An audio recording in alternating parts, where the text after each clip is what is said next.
सबसे बड़ा दान है विद्यादान, उसकी स्थापना मेरे पिताजी कर चुके हैं। दूसरा बड़ा दान है चिकित्सा दान, उसके लिए मुख्यमंत्री योगी आदित्यनाथ ने यहाँ मेडिकल कॉलेज की शिलान्यास कर दिया है। ये कहना है उत्तर प्रदेश शासन में पूर्व मंत्री रह चुके विनोद सिंह का। विनोद सिंह इस बार सुल्तानपुर विधानसभा से चुनाव लड़ रहे हैं, इसके लिए भारतीय जनता पार्टी ने उन्हें यहां से प्रत्याशी घोषित किया है। बताते चले कि आज नामांकन करने के लिए विनोद सिंह कलेक्ट्रेट पहुंचे। नामांकन के बाद मीडिया से रूबरू हुए विनोद सिंह ने कहा, सबसे बड़ा दान होता था विद्यादान, जिसे कमला नेहरू संस्थान बनाकर उनके पिता केन सिंह कर चुके हैं। उसके बाद आता है चिकित्सा दान, जिसके लिए मुख्यमंत्री योगी आदित्यनाथ ने यहां मेडिकल कॉलेज की शिलान्यास कर दिया है। विनोद सिंह ने कहा, शहर में जाम की समस्या से लोग त्रस्त थे, लिहाजा सांसद मेनका गांधी के प्रयास से चौड़ीकरण का कार्य प्रारंभ हो चुका है। उन्होंने कहा कि जिले की सभी सीटों पर भाजपा का विधायक चुना जाएगा, जिसके बाद सभी मिलकर यहां विकास की बड़ी गाथा लिखेंगे। विनोद ने कहा कि शासन और सुशासन की सरकार ही हमारा मुद्दा है। सुल्तानपुर उत्तर प्रदेश से राजकुमार शर्मा की रिपोर्ट। देखते रहिए आपका अपना चैनल आंचलिक खबरें, अपनों की खबर आप तक। कर लो सवाल। मंत्री जी, किन मुद्दों को लेकर आप चुनाव मैदान में? देखिए, मुद्दे तो जो भारतीय जनता पार्टी की जो मोदी साहब मुख्य मुद्दा वही है कि किस प्रकार की सरकार आप चाहते हैं। रोज अखबारों में आप इस चीज़ को पढ़ रहे होंगे कि आदरणीय योगी साहब की सरकार जो एक तुष्टीकरण की नीति वगैरह, उसके विरुद्ध एक सुशासन, एक विकास की सरकार। सीधे टक्कर किससे मान रहे हैं, भाजपा या सपा या बसपा?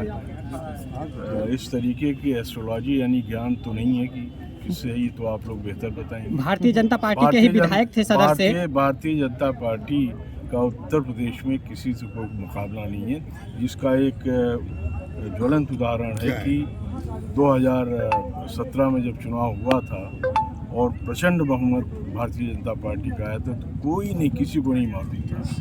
5 वर्ष का जो ये आदरणीय योगी साहब का जो शासन रहा है, ये बेजोड़ रहा है।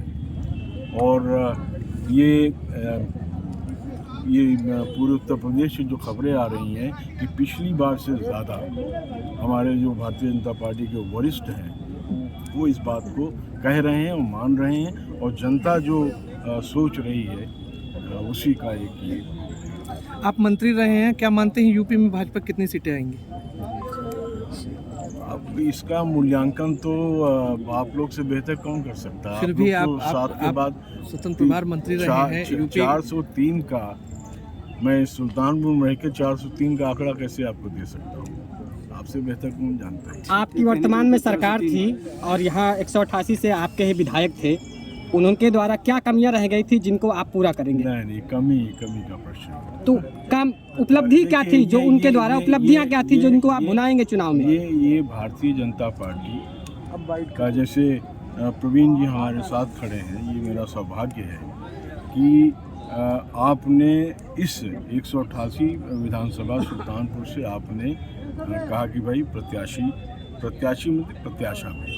लेकिन अगर भारतीय जनता पार्टी ने ये निर्णय कर लिया, आज देखिए ये प्रस्तावक हैं, साथ में कंधे से कंधा मिला के खड़े हैं। ठीक है। दान होता है विद्यादान। वो मेरे पिताजी बाबू केन सिंह साहब ने उसकी स्थापना की कमला नेहरू संस्थान के रूप में, और उसमें जो थोड़ा बहुत रह गया था उसकी मैंने भरपाई की। और दूसरा होता है सबसे बड़ा दान, दूसरा चिकित्सा दान। ये उत्तर सुल्तानपुर में, क्या आप सब यहाँ के प्रवासी, आप कभी सोच सकते थे कि सुल्तानपुर जनपद में मेडिकल कॉलेज बनेगा? लेकिन उसकी आधारशिला आदरणीय योगी साहब आए थे और आधारशिला उसके रखे गए हैं, ये हम लोगों का सौभाग्य है। और तीसरा जो सुल्तानपुर का सबसे ज्वलंत जो महसूस मैं करता हूँ, ये नहीं कि बेरोजगारी हुआ, लॉ एंड ऑर्डर में तो आप को सबको मालूम है, सब चीज़ें अपनी जगह हैं, लेकिन स्थानीय मुद्दे होने के नाते हमारी वर्तमान में सांसद जी आई और पहली बार उन्होंने सड़कों का चौड़ीकरण ये एक ऐतिहासिक कदम है, इसी सरकार में संभव हुआ। ये सुल्तानपुर की सबसे ज्वलंत चीज़ है, क्योंकि हम लोग घर से निकलते हैं तो पहले ये था कि हम 5 मिनट यहाँ पहुँच जाएंगे। आज हम घंटों में पहुँच गए, 1 घंटे में पहुँचेंगे, 2 घंटे में, इसका अंदाज़ा हमको नहीं है। तो मेरी प्राथमिकता निश्चित रूप से यहाँ के जो अन्य विधायक होंगे, भारतीय जनता पार्टी की 5 की 5 सीटें जीतेंगी, सांसद जी बीजेपी के ही हैं, हम सब मिल के, और योगी सरकार की सरकार तो आ ही रही है। और आपने देखा कि अनुपूरक बजट जो मान 1 या 2 दिन का था, आपने देखा कि एक यहाँ वर्षों से लंबित थी किसान सहकारी चीनी मिल, जिसका एक्सटेंशन के रूप में मैं यहाँ किसी के को आरोपित करने नहीं आया हूँ कि 10 वर्ष कौन विधायक रहा और किसकी शासन सत्ता रही, उन्होंने क्या किया, ये आप सबने देखा हुआ है, उस पर मुझे कुछ नहीं कहना है।